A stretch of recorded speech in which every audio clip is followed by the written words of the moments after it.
let's see if we can figure this out. So the Broncos have announced, hey, we're benching Russell Wilson.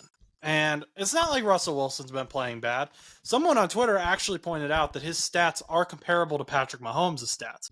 So you either have to say Patrick Mahomes is playing awful or that Russell Wilson is playing half decent. Maybe it's probably somewhere in the middle there. But Russell Wilson also has a very big contract. The Broncos kind of sold the franchise to get him from the Seahawks, and you can look at all those picks. They got one of the most notable ones that the Seahawks got was Devin Witherspoon this year with one of those picks.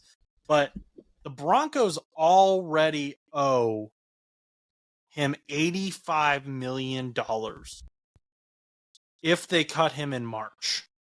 However, if they cut him after March 17th, they will owe another $37 million to Russell Wilson. So making him a post June 1 cut does allow them to spread it out a bit, $35.4 million in 2024 and $49.6 million in 2025. And it's also being reported that Russell Wilson knew this all along. He has been playing with the knowledge that Sean Payton didn't see him as the future in Denver. That they were going to cut him no matter what, pretty much. So Buddy played out of his mind the last couple of weeks to prove that he still has it. And Denver's not out of the playoffs. Denver can still make it. The Chiefs are falling. That's why I think it's a stupid decision. I understand that they don't want to risk the injury, but you know how happy Broncos fans, your fans, would be if Russell Wilson cooked and took them to a playoff position. Like, regardless if you win or lose, when was the last time the Broncos were that relevant? Peyton Manning. Exactly. It's been that long. You know how exciting it would be to be like, the Broncos are in the wild card. That would be freaking amazing. So, I don't know. I think it was a dumb decision because, you're not letting Russ cook. But also a little fun fact, Deshaun Watson's contract is like $230 million guaranteed. Okay, I said 250 earlier. That's wrong. Yeah, but that's still unbelievable compared to Russell Wilson, which was 124 guaranteed. So Deshaun, that's even worse for Cleveland. But we're not talking about Cleveland anymore. We're back to Denver. But that's just unbelievable over there. When I was talking about that right. Dead weight over there. But when it comes to Russell Wilson, I mean, still you're paying for 2 years worth of a quarterback. They might be struggling for a little bit unless Denver's backup. Jared Stidham. I don't really know too much about Jared Stidham. He was in New England. I believe he's a 2019 rookie. He was supposed to be the future after Tom Brady in New England. New England fans were really excited about him, and then he kind of fizzled out. He was with the Raiders for a little bit. They loved him, but he ended up not. For whatever reason, he became a free agent. And then he's in Denver now. And Sean Payton is the new head coach there. And they struggled at the beginning of the season. They went 0-4. Since then, they've done pretty well with Russell Wilson. And they're close to making the playoffs. They're competing with the Raiders. They're competing with a few other teams like the Bengals, the Colts. But they could still do it. However, now there's this big question mark in Denver. Like, how are you going to play this game? Some people are theorizing that this is Sean Payton's way of saying, look, it's not my fault. It's Russell Wilson's fault if we don't make the playoffs. Dan Orlovsky was not happy about this. He was on Twitter last night going off, talking about how if this is true that you told Russ all season that he wasn't going to be the starter, that's awful. Also, they apparently told him that, according to Diane Razumi from ESPN, told him that and then asked him to restructure his contract. Which, why would he do that? If you're telling him he's not the future, he's going to take your money and run. Yeah. So stupid. Those things haven't been confirmed so far, but now the question in Denver is the same question we had with Cleveland, with Pittsburgh. Who's their future?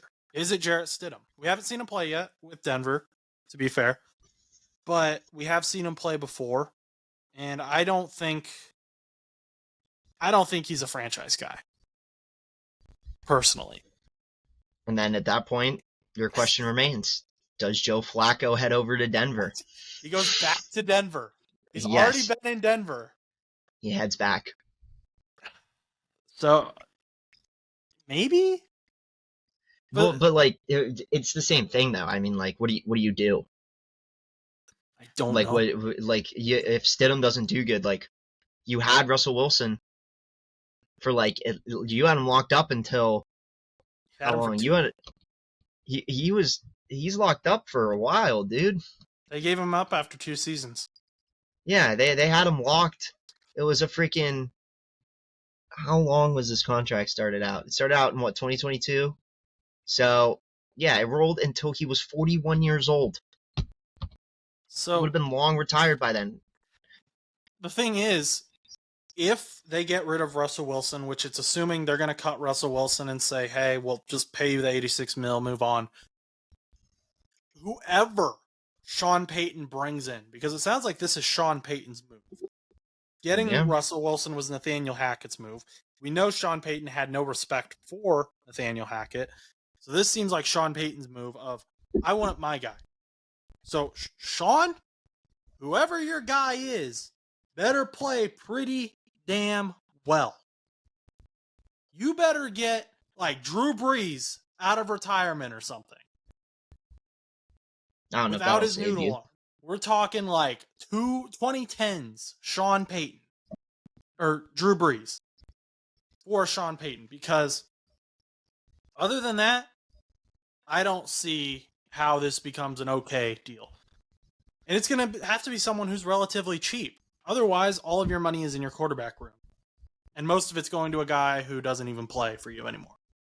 That's why I was suggesting maybe having, like, one of those, or you might have to have a situation where you might have to draft yet another quarterback because you just have to do it because they're the ones that you're gonna pay the least amount unless you draft like some like random backup quarterback that you hope brings you like a future, like Gardner Minshew, for example. If the Colts don't re-sign Gardner Minshew, you bring him to Denver, maybe on a smaller contract, but even then, how long is he gonna take? How far is he gonna take you? How long is he gonna take you? Do the Bears trade their first overall pick from the Panthers? Do they trade that to Denver and let Denver jump Washington for Caleb Williams? Because it seems like the Commanders are the most interested team in Caleb Williams right now. Which is kind of unfortunate because I didn't realize Sam Howell was going to do this poorly at this point in the season. I thought he was their future. I think everyone thought they were their future. And I think Caleb Williams doesn't want to go to the Bears. We know that. He is Caleb Williams, you are a Chicago Bear. He has liked tweets talking about like him not wanting to go to the Chicago Bears, about how it would be horrible if he went to the Bears. He's liked tweets about that. So Caleb Williams might pull an Eli Manning or a John Elway and say, I'm not playing for you if he gets drafted by the Bears, which isn't a good look personally in my opinion, but it worked out for those two. So, hey, what do I know? But you are a Chicago Bear. The Denver Broncos, I don't think you can go after Kirk Cousins because he's going to want more money if he's leaving Minnesota. What, Kirk Cousins? Kirk Cousins, yeah. I think he was having an MVP level season before he got hurt. Yeah. I mean, but I don't know if he would go to. We're still on Denver, right? Right. I'm saying you'd have to pay him a lot of money to leave Minnesota. Yeah. You wouldn't be able to get him over there. I don't think you'd be able to get Kirk. Ryan Tannehill, you might be able to drop a little bit less on him just because he hasn't really started much this season. But it's still the same question. Will you be able to like win games with him and stuff like that? Because Russell Wilson started winning games this season. the team started winning games. Like, he was a meme last season and stuff like that, and I get that, but like it's still one of those things where it's like, yeah, he was, because it was like the whole bathroom gag or whatever, like with Russ. But like, I mean, he's still, this year he's actually winning games. So I don't know. So But your young quarterbacks that are young, that are worth mentioning, that will be free agents this coming year.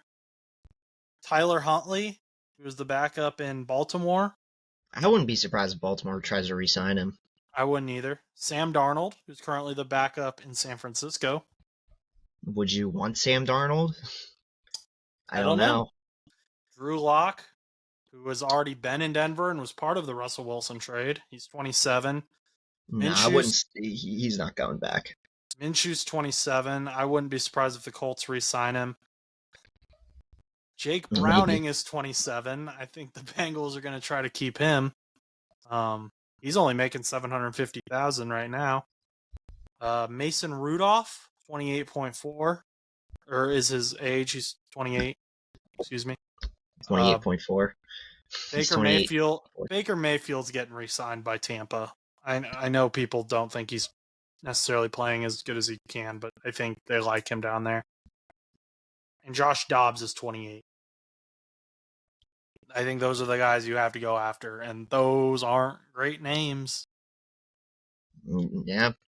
I don't know. I think it's a bold move to cut Russell Wilson, but I Denver fans, I feel for you right now, because I don't.